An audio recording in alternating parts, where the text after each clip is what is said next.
Hello dear students, last class में अपन ने पढ़ा था संधि विश्लेषण और इसी में अपन आज आगे पढ़ेंगे लूप विश्लेषण। लूप विश्लेषण में अपन किरचॉफ के द्वितीय नियम का उपयोग करते हैं, जो है किरचॉफ के वोल्टेज का नियम।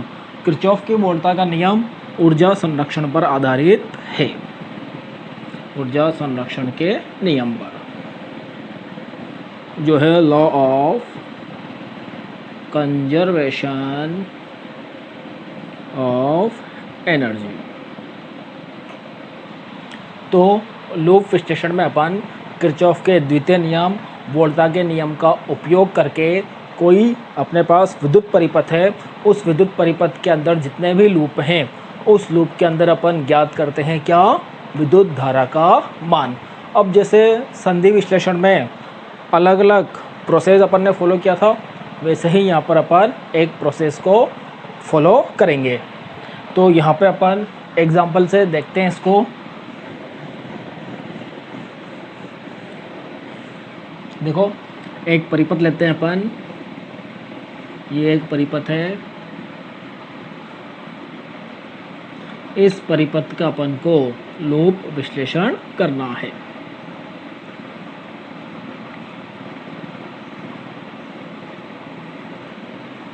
ये सब यहाँ पर जो ये अपन ने बॉक्स बनाए, ये बॉक्स प्रतिरोध है, और अगर प्रतिरोध लग रहा हो सिंपल तो वो है, या फिर अगर प्रेरक कुंडली संधारित्र कुछ और भी लग रहे हों तो अपन इसको प्रदर्शित करते हैं प्रतिबाधा से। ये Z1, Z2, Z3, Z4, Z5, ये सब प्रतिबाधा, ये वोल्टा है तो ये प्लस माइनस V। अब इसका अपन को विश्लेषण करना है, तो इसके प्रत्येक लूप में अपन को धारा का मान ज्ञात करना है। तो इसका अपन एक प्रोसेस को फॉलो करेंगे। तो इसमें फर्स्ट प्रोसेस है, सबसे पहले जो दिया हुआ परिपथ है उस दिए हुए परिपथ में ज्ञात करो कितने लूप हैं। तो यहाँ पर अपन देखेंगे तो यहाँ पर आपको सरल लूप कितने दिख रहे हैं, 3 लूप दिख रहे हैं, 1 2 3। तो ये अपने पास 3 लूप दिख गए, 1 2 3। इसके बाद प्रत्येक लूप में धारा और उसकी दिशा को अंकित करते हैं। जो दूसरा प्रोसेस हो गया, जो लूप मिल गए उस लूप में धारा और उसकी दिशा को अंकित करेंगे। तो वो तो अपने हिसाब से अपन कैसे भी कर सकते हैं, दक्षिणावर्त या वामावर्त, पर आपको हमेशा दक्षिणावर्त क्लॉकवाइज ही लेनी है। तो ये अपन ने इस तरह से लूप में धारा मान ली, और इसको मान लो आप I1, इसको I2, इसको I3। अब यहाँ पर अपन को प्रत्येक लूप के लिए KVL समीकरण बनाना है, और KVL समीकरण को हल करेंगे तो अपने पास धारा का मान आ जाएगा। अब इसमें तीसरा प्रोसेस है, प्रक्रिया है, प्रत्येक लूप के लिए KVL समीकरण लिखते हैं। KVL मतलब किरचॉफ वोल्टेज लॉ, किरचॉफ की वोल्टा का नियम। और फोर्थ प्रक्रिया ये है, जिस भी लूप का अपन को विश्लेषण करना है उस लूप की धारा को अन्य लूप की धारा के सापेक्ष क्या मानेंगे, अधिक। जैसे संधि विश्लेषण में किया था, जिस संधि बिंदु का विश्लेषण करना है उसकी वोल्टा को अन्य वोल्टा के सापेक्ष अधिक माना था, वैसे ही यहाँ पे जिस लूप का विश्लेषण करना है उस लूप की धारा को अन्य धाराओं के सापेक्ष क्या मानना है, अधिक मानना है। अब यहाँ पे अपन इन तीनों लूप का विश्लेषण करेंगे। तो अभी अपन करते हैं फर्स्ट लूप का विश्लेषण।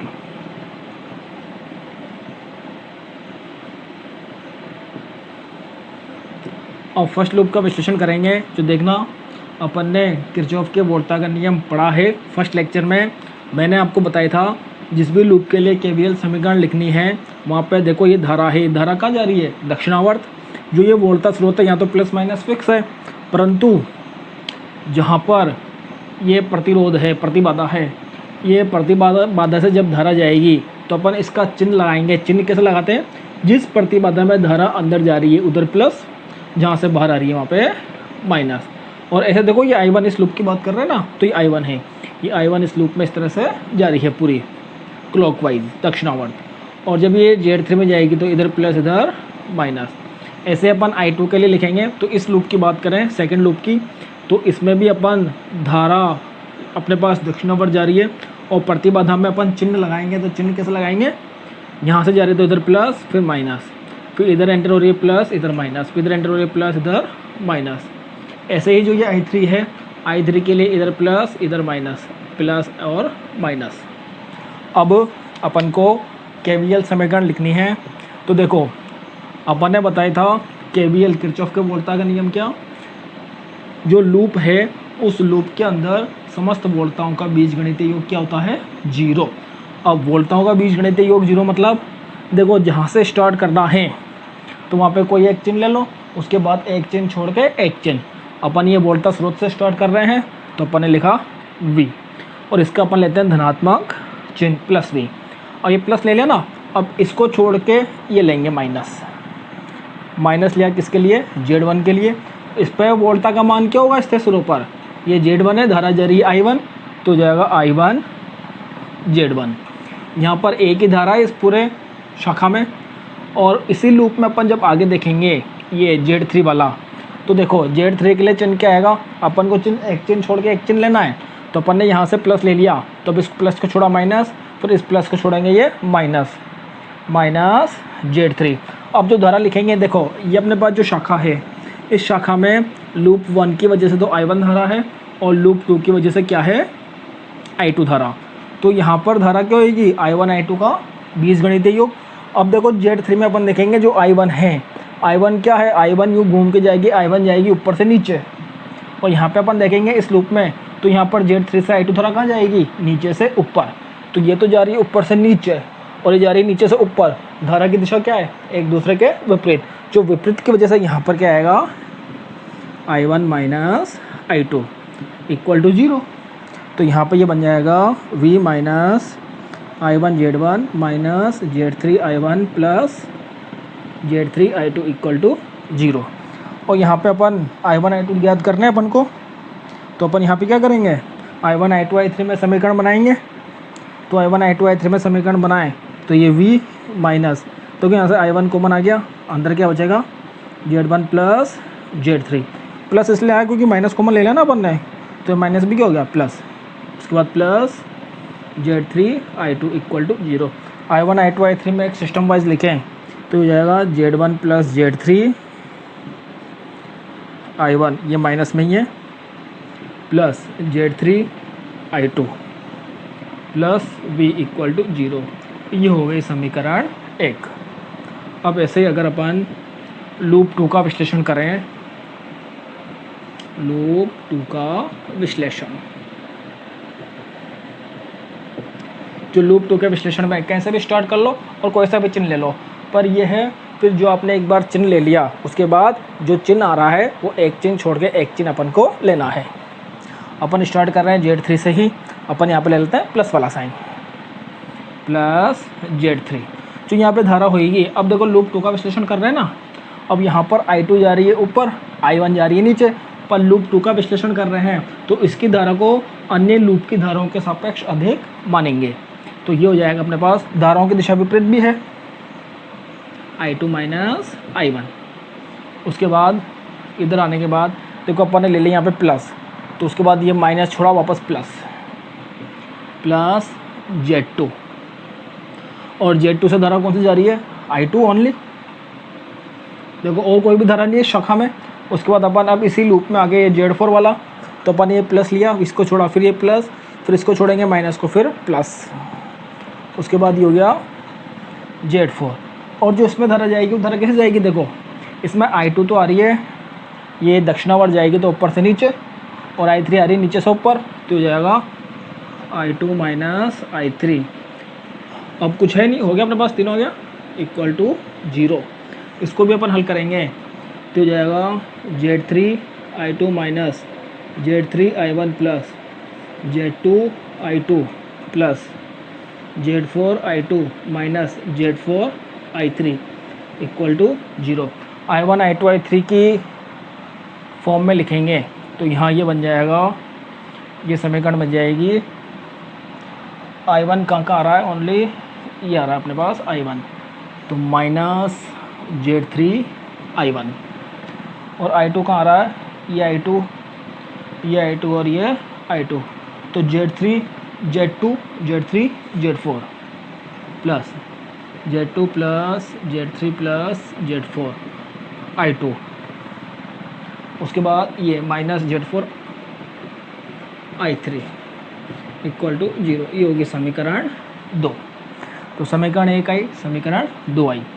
और ऐसे ही अब लूप 3 के लिए देखें तो नेक्स्ट होगा अपने पास लूप 3 का विश्लेषण।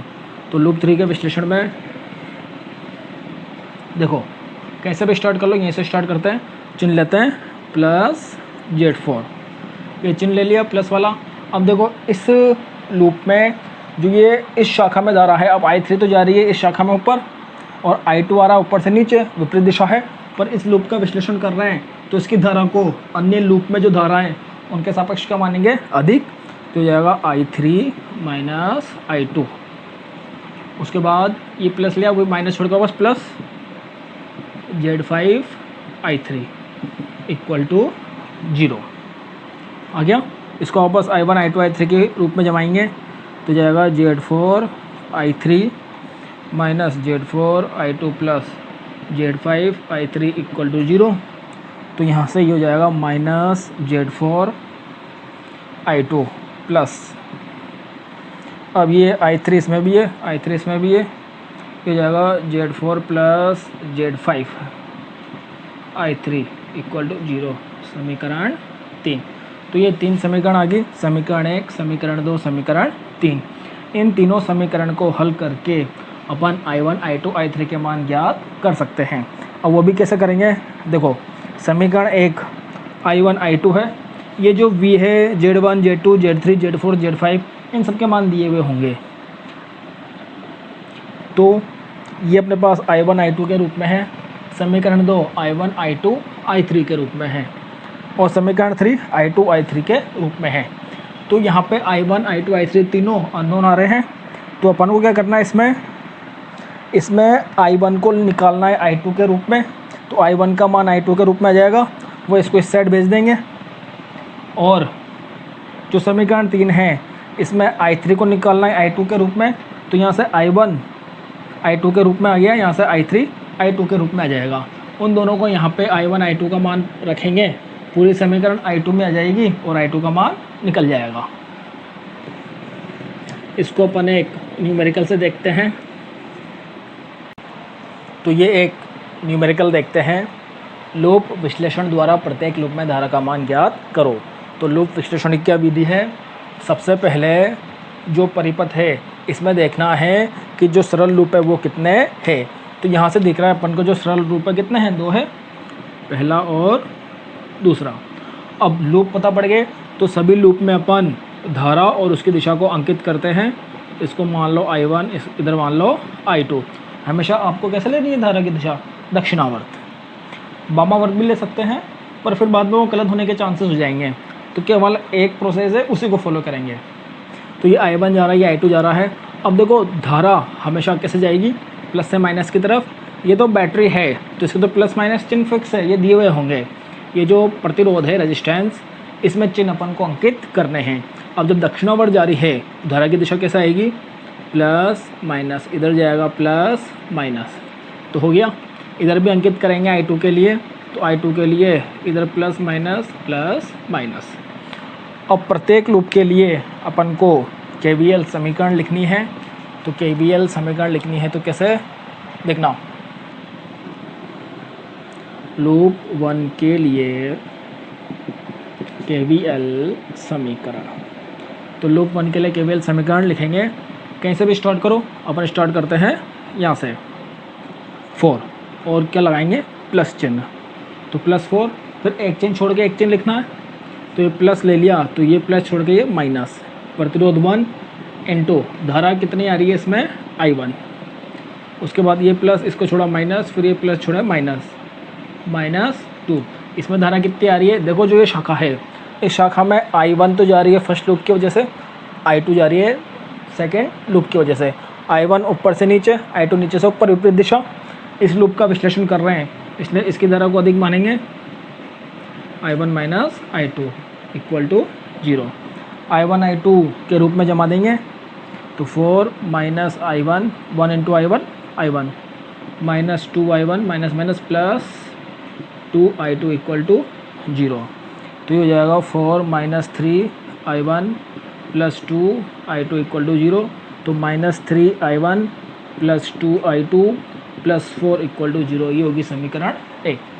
ऐसे ही अपन लूप 2 के लिए विश्लेषण करें तो लूप 2 के लिए KVL समीकरण कौन से स्टार्ट करें, कैसे भी कर लो, यहीं से स्टार्ट कर लेते हैं। अवयव यही है, प्लस ले लेते हैं और प्लस 2, ये प्लस 2 ले लिया, ये शाखा है, इस शाखा में धारा दोनों तरफ से जा रही है, I2 नीचे से ऊपर, I1 ऊपर से नीचे, पर इसका विश्लेषण कर रहे हैं इसलिए इसकी धारा को अधिक लेंगे। तो ये होगा I2 minus I1, I2 minus I1, ये हो गया प्लस। उसके बाद ये चिन्ह छोड़ा वापस प्लस 3। अब यहाँ पे केवल I2 ही है क्योंकि I2 पूरा इस लूप में घूम रही है ना, प्लस 3 I2, फिर इसको छोड़ा इसको प्लस 10 इक्वल टू 0। तो लेना यही है, एक चिन्ह छोड़ के एक चिन्ह लेना है और वोल्टा लिखना है। और अगर प्रतिरोध है तो अपन जानते हैं V इक्वल टू IR, तो प्रतिरोध है, प्रतिरोध इंटू धारा, वो क्या होती है, वोल्टा। अब इसको हल करने पर ये हो जाएगा 2I2 minus 2I1 plus 3I3 plus 10, I3 कहाँ से आ गया, I2 तो ये plus 3I2 plus 3I2 plus 10 equal to 0। तो plus 2I2 minus 2I1 plus 3I2 plus 10 equal to 0। वही इसको अपन अरेंज कर देंगे, तो माइनस 2I1 प्लस 2 और 3 5, I2 प्लस 10 इक्वल टू 0। ये हो गया समीकरण 2। इस समीकरण 1 और समीकरण 2 को अपन क्या करेंगे, हल करके I1 I2 का मान निकाल लेंगे। अब इस चित्र का कोई मतलब नहीं है, अपने पास समीकरणें आ गई, इन समीकरणों को हल करना है।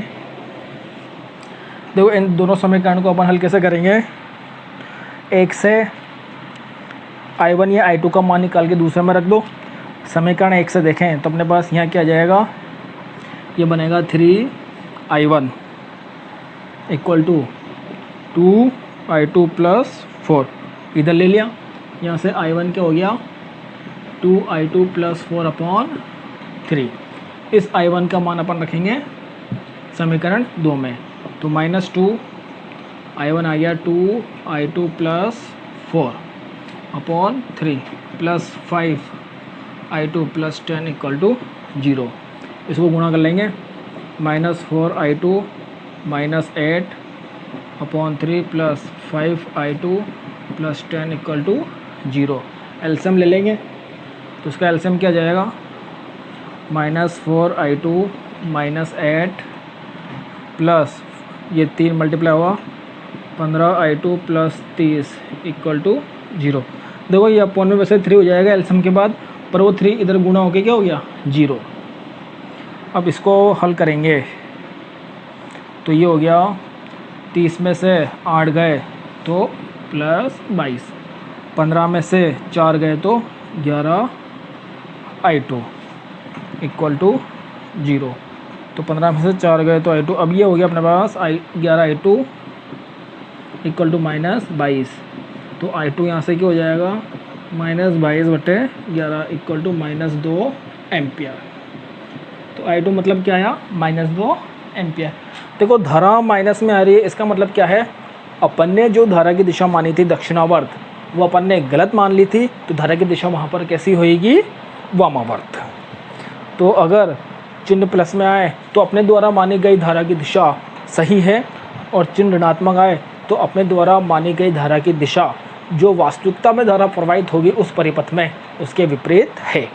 तो I1 I2 तो आ गया, इस I2 से I1 का मान निकालें तो इस I2 का मान यहाँ रख देंगे, तो ये क्या होगा अपने पास 2 minus 2 plus 4 upon 3, 2 into minus 2 minus 4 plus 4 upon 3 equal to 0 upon 3 equal to 0। तो I1 क्या आ गया 0 एम्पियर। तो इस प्रकार अपन लूप विश्लेषण से कोई भी परिपथ है उसके लूप में धारा का मान ज्ञात कर सकते हैं।